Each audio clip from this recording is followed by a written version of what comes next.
Hi, this is Lauren from LSP Actions and welcome to video tutorial number 2 for the Glitter Wreath digital background by LSP.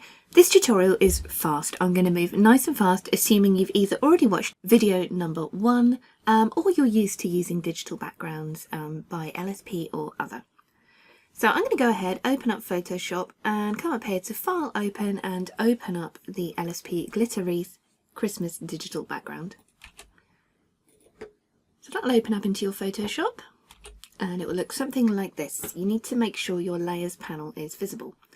I'm going to be editing this one using the LSP Newborn Digital Background Assistant Photoshop Actions, which you can get on the LSP website. They make adding newborns to digital so much easier, but of course you can also edit and add by hand. So you will notice over here on the layers panel, you have the base brown, the base red and gold. You also have a brown fur layer you can add in if this matches your newborn image a little bit better. You have your baby here. This is where you need to add your baby in. You have extra glitter if you want it and extra darken if you want it. But please do watch video number 1. If there's anything in here that you're unsure of, it will be covered in video number 1. So if you can spend 14 minutes to watch that video, you will become an expert on editing. So let's go ahead and add the baby image in. Again, I'm going to be using the actions to do this. These do not come with the digital, but you can purchase these separately on the LSP Actions website. Keep them for life. They work on all digital backgrounds. Absolutely brilliant. If you want to do this by hand, you can come up to File and choose Place Embedded. So you need to locate the edited image of baby. Make sure you've edited the skin first. So if you need to do that, pause this video, go and edit the skin first. Make sure you've done your normal editing. Don't just place a straight out of camera raw image in, because the tones are going to be off once you've edited baby. So make sure you've edited first. So I'm going to be using this little one shot by Anna Brandt. At this point you need to make sure the lighting in your baby image matches the lighting of the digital. The digital was lit camera left.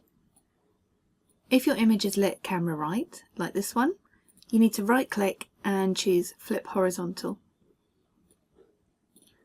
At this point you need to, if you're adding by hand, you need to resize and position baby to fit nicely into the digital. Because I'm using the actions, it's kind of given me this option already. But if you're doing by hand, you'll need to manually resize. If you're editing by hand, you're going to need to add a layer mask. Just bring that up here. To your layer. Make sure you've placed rather than copy and pasting in, because that way you retain all the original pixel information. But whichever way you like to add baby to a digital, you can do it your way. This is just the most effective way I find of adding baby in.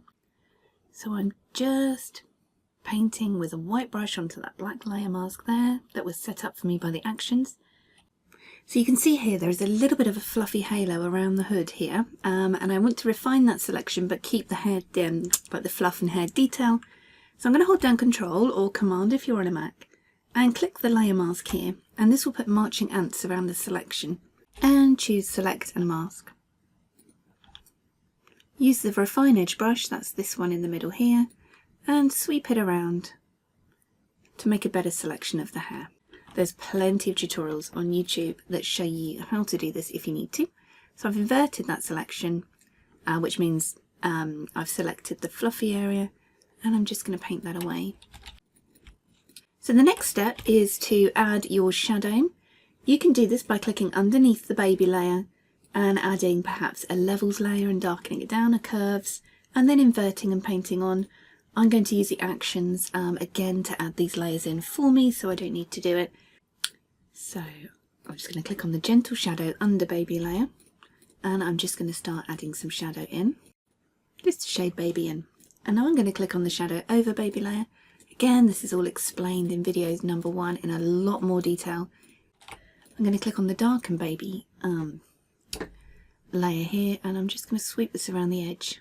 At this point you can resize baby if you wanted to.